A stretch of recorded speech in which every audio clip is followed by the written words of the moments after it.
Et ce que Dieu a fait à Éphèse, non seulement il peut le faire ici, mais il veut le faire ici. Il veut le faire ici. Il veut le faire ici. Et cela ne pourra pas se passer avec des croyants passifs qui se contentent de leur salut. Non, cela ne peut pas se passer avec des instruments bien rangés. Mais cela va se passer avec des hommes et des femmes qui sont baptisés de l'Esprit. Des hommes et des femmes qui sont revêtus de la puissance d'en haut. Des hommes et des femmes qui vont imposer les mains sur les malades et qui vont être guéris. Des hommes et des femmes qui vont parler dans des langues du ciel. Des hommes et des femmes qui vont interpréter ces paroles. Et des hommes et des femmes qui vont vraiment donner des paroles prophétiques dans leur entourage.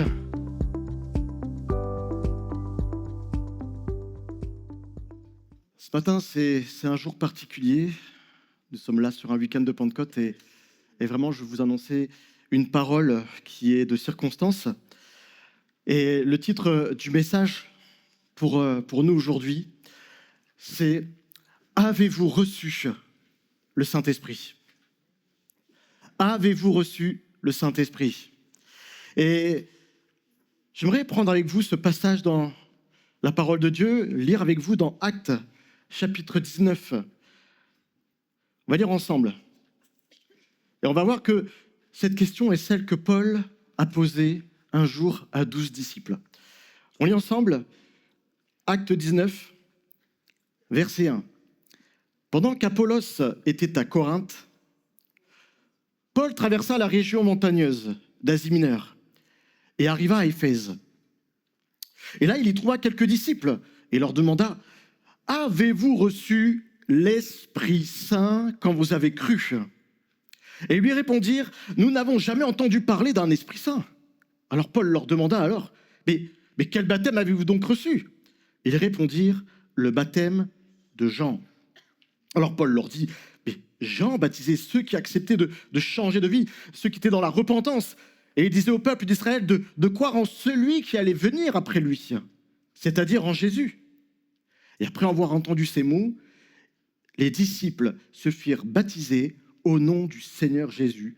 Et Paul imposa les mains sur eux, et le Saint-Esprit descendit sur eux, vint sur eux, et ils se mirent alors à parler en des langues inconnues et à donner des prophéties.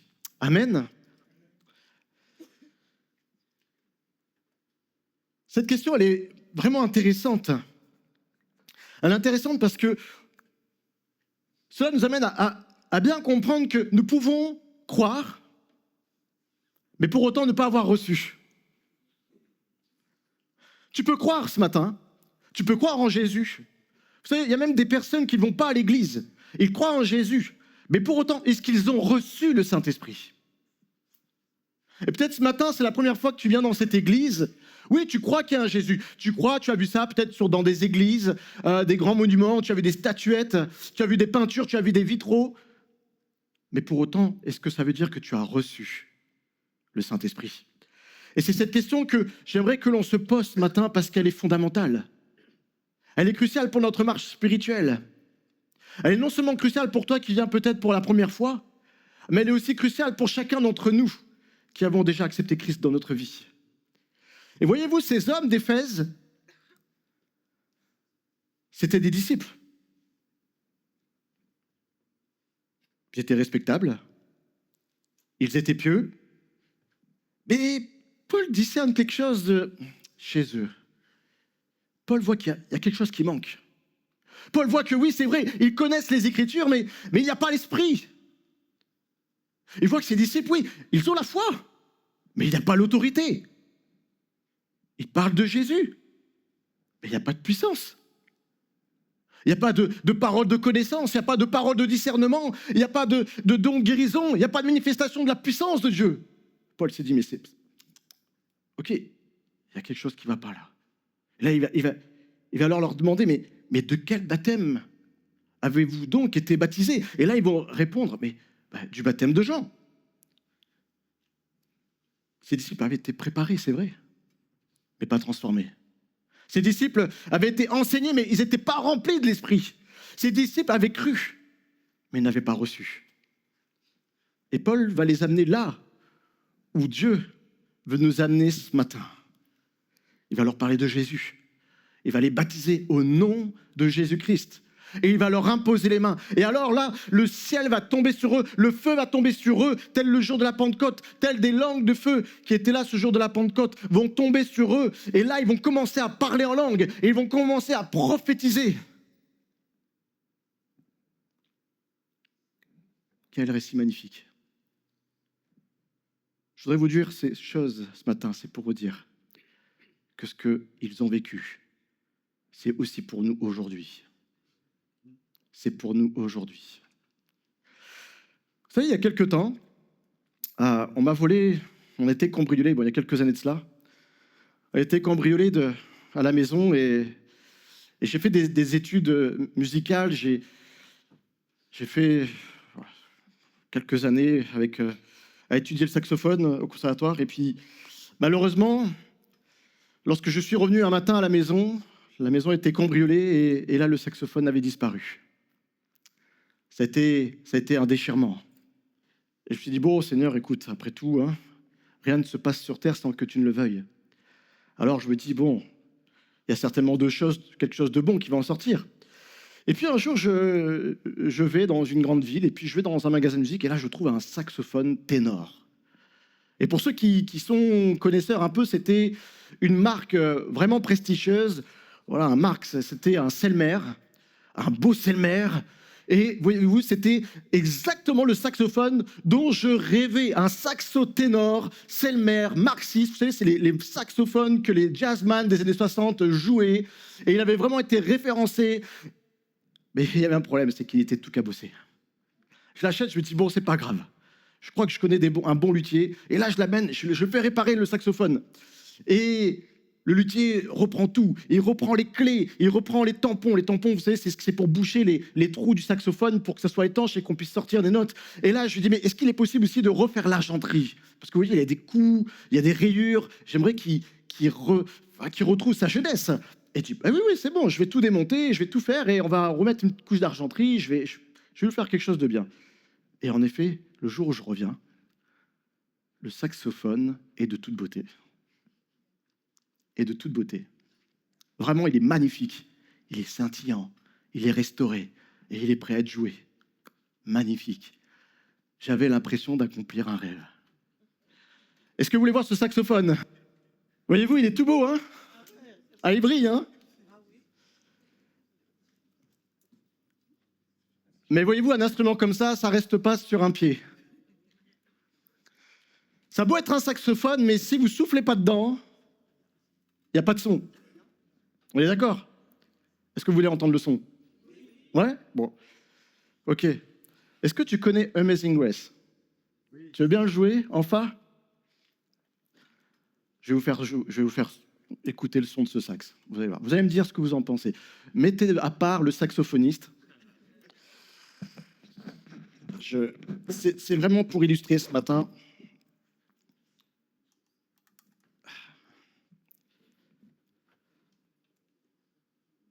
Je n'ai pas répété.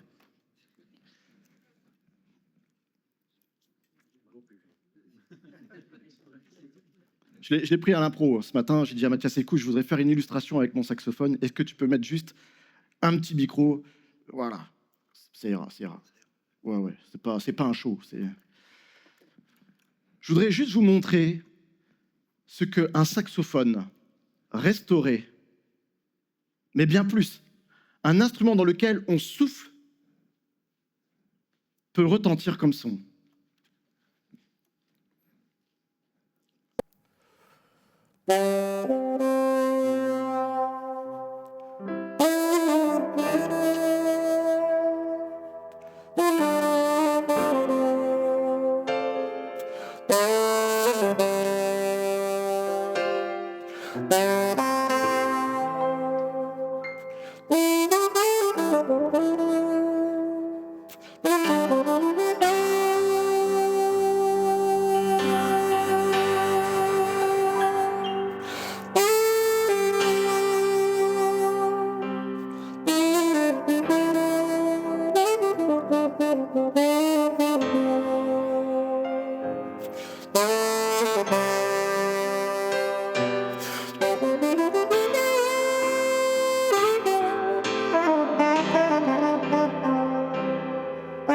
Vous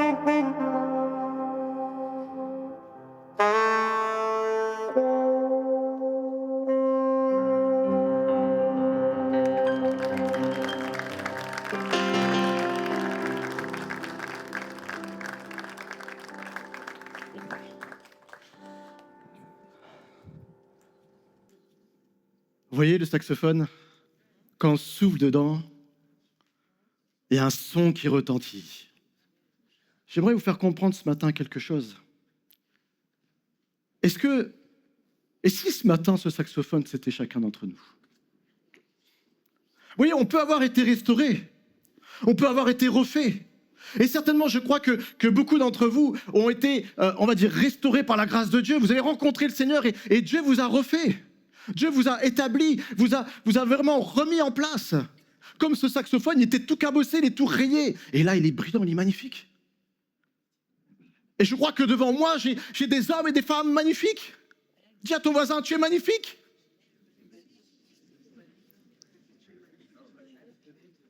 Et si tu ne crois pas, dis-lui, mais Dieu voit en toi un instrument merveilleux.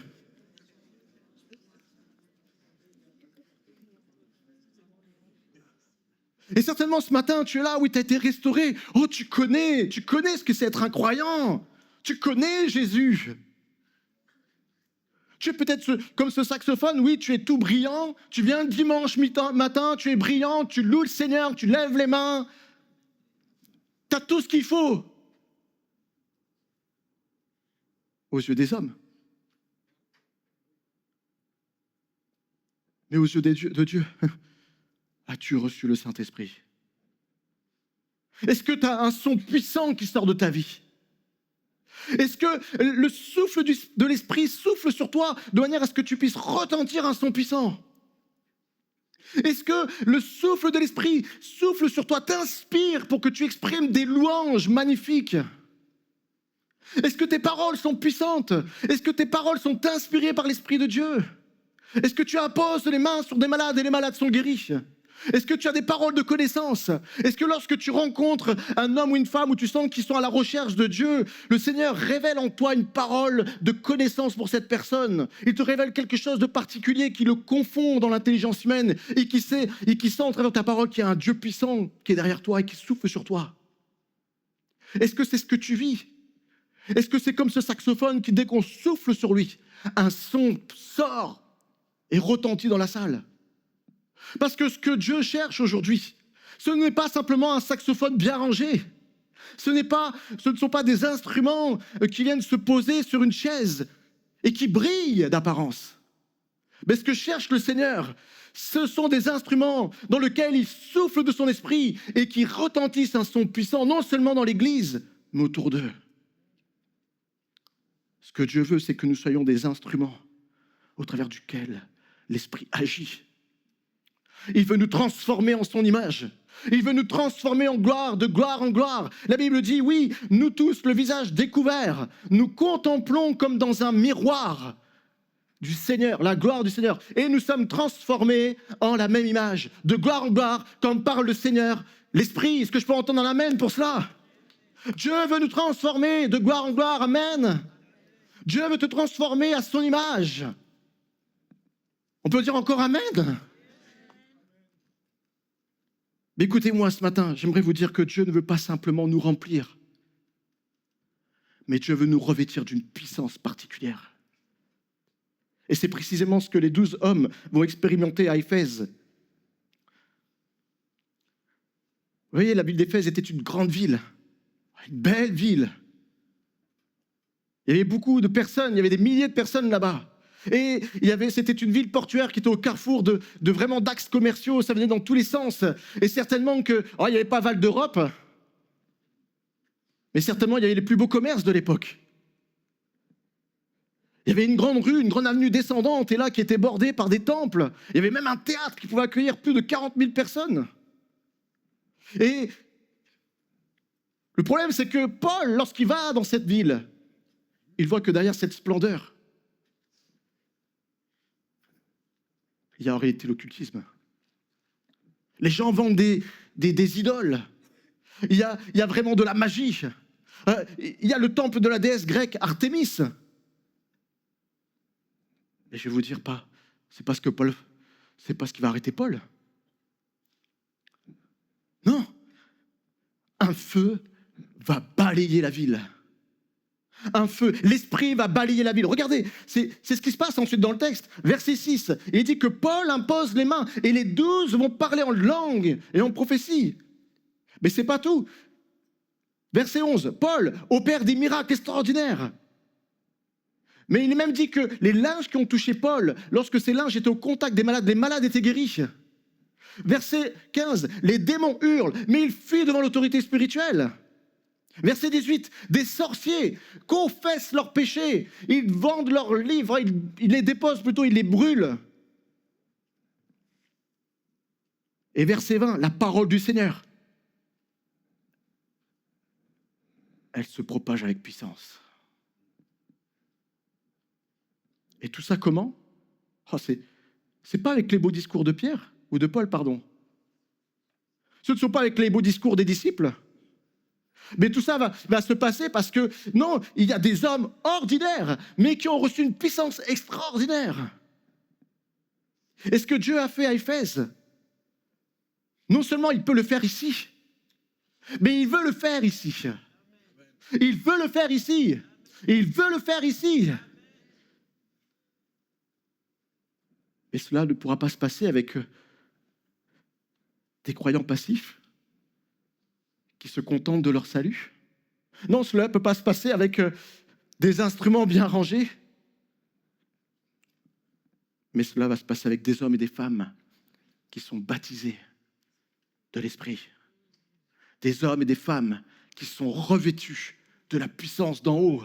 Des hommes et des femmes qui vont imposer les mains sur les malades et qui vont être guéris. Des hommes et des femmes qui vont parler dans des langues du ciel. Des hommes et des femmes qui vont interpréter ces paroles. Et des hommes et des femmes qui vont vraiment donner des paroles prophétiques dans leur entourage. Jésus a dit, vous recevrez une puissance, le Saint-Esprit, survenant sur vous. Et vous serez mes témoins. C'est pas l'un ou l'autre. On ne peut pas être témoin en n'étant pas baptisé de l'Esprit. Et si toi, tu as eu cette grâce d'être baptisé de l'Esprit, c'est pour être un témoin efficace. C'est pas pour le garder pour toi. Le Seigneur nous enrichit pour enrichir. Le Seigneur remplit notre coupe, notre vase, pour qu'elle déborde sur les autres. Depuis combien de temps notre vase n'a-t-il pas débordé ? Depuis combien de temps notre vase n'a-t-il pas déversé sur les personnes autour de nous des dons particuliers ? Depuis combien de temps tu n'as pas professé le nom de Christ avec puissance, autorité ? Depuis combien de temps n'as-tu pas été un véritable témoin dans ton entourage, dans ton boulot ? La Bible parle d'une puissance. Le mot grec ici est dynamis. C'est de la dynamite. La puissance dont je vous parle ce matin, c'est une puissance, quand vous la déposez, ça explose. Ça explose toute rétention de la parole de Dieu. Ça explose les cœurs endurcis, non pas pour les blesser, les meurtrir, mais pour les guérir.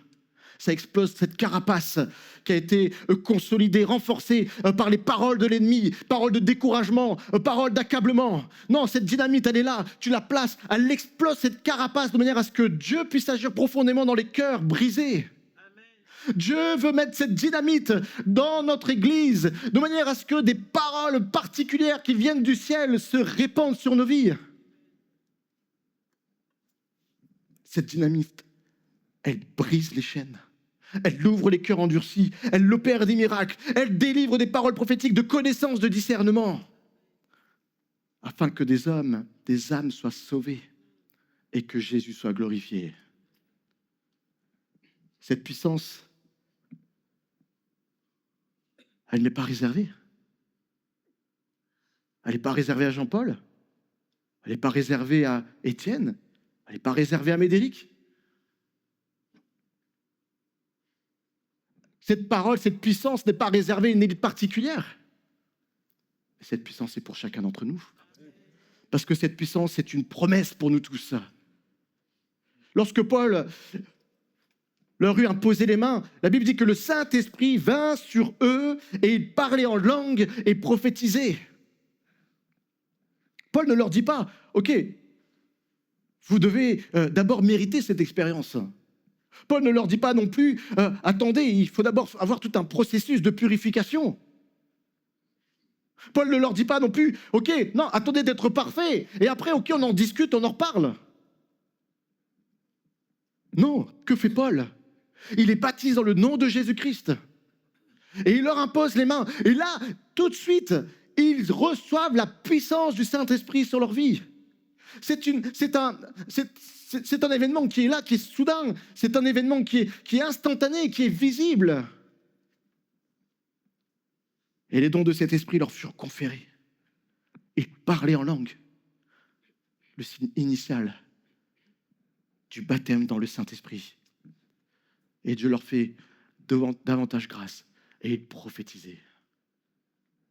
Aujourd'hui, le Saint-Esprit qui était sur Jésus, le Saint-Esprit qui fut répandu à Jérusalem, à la Pentecôte, sur les 120, le Saint-Esprit qui est venu sur ses 12 disciples, il est prêt à souffler sur nous aujourd'hui.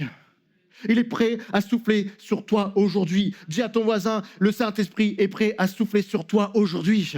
Dis-lui ce matin, le Saint-Esprit est prêt à souffler sur toi aujourd'hui. Dieu a dit, non pas demain, non pas pour plus tard, mais Dieu dit aujourd'hui, maintenant. Et il a dit, je répandrai mon esprit sur toute chair. Je répandrai mon esprit sur... Vous savez, ce n'est pas une qualification. Recevoir le baptême dans l'esprit n'est pas réservé aux anciens, n'est pas réservé aux pasteurs. Ce n'est pas une exclusivité pastorale. C'est une promesse. Alors peut-être tu te dis ce matin, oui d'accord, moi je veux recevoir cette puissance. Je veux qu'elle descende sur moi comme ces 12. Je veux qu'elle descende sur moi comme ces 120 dans la chambre haute. Mais que dois-je faire? Et c'est peut-être cette question que tu te poses aujourd'hui. Comme cette foule un jour, qui est là devant Pierre. Mais que devons-nous faire pour recevoir cette puissance? Et là Pierre va répondre sans détour. Repentez-vous et que chacun de vous soit baptisé au nom de Jésus-Christ pour le pardon de vos péchés. Et vous recevrez le don du Saint-Esprit. Il n'y a pas d'autre chemin. Repentez-vous, baptême au nom de Jésus-Christ, et vous recevrez. Es-tu prêt à laisser le Saint-Esprit toucher ton cœur ce matin? Es-tu prêt à laisser le Saint-Esprit mettre le doigt peut-être sur des choses dont tu dois te repentir? Es-tu dans cette démarche d'accepter Christ dans ta vie? Es-tu dans cette démarche d'être engagé avec Jésus dans ta vie? Si tu as ces éléments, je vais te dire que ce matin, la promesse est pour toi. Elle n'est pas pour quelqu'un d'autre. Elle est pour toi ce matin. Ce que Dieu a fait à Éphèse, je le redis, il veut le faire ici pour chacun d'entre nous. Alors qui se lèvera aujourd'hui? Qui se lèvera aujourd'hui? Que celui qui ne veut pas simplement croire, mais qui veut manifester sa puissance, dise Amen ce matin. Que celui qui veut être un témoin revêtu de la puissance de Dieu, dise Amen ce matin.